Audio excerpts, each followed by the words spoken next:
Now we are going to use the pen tool to make a selection around this image using the technique that we have learned earlier. Alright, so first of all, I'm going to do it automatically by using the Adobe Sense 8 to remove the background, and then from here you will see the difference.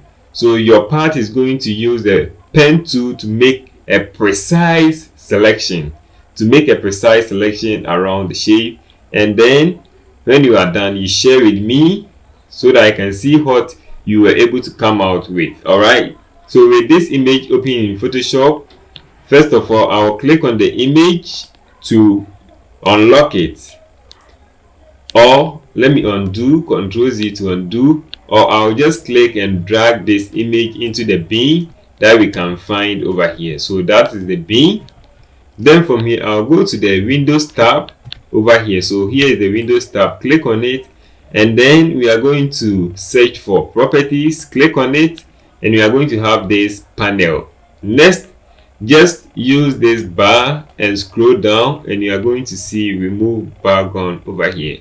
Then I'm going to click on this, and Photoshop is going to use artificial intelligence to remove the background for us. And your part is work on this as a homework, not really a homework, something for you to practice what you have learned.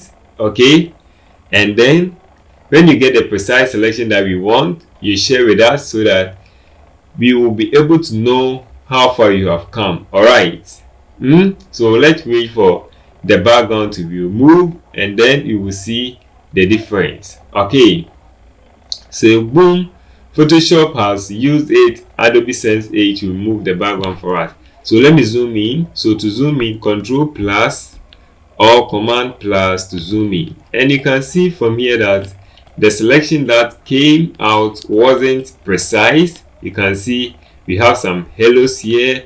It is not sharp, it is not crispy. What we are going to use to make this selection and make it very crispy as we want it is to use the pen tool. We are going to use the technique that we have learned earlier to complete this project. All right,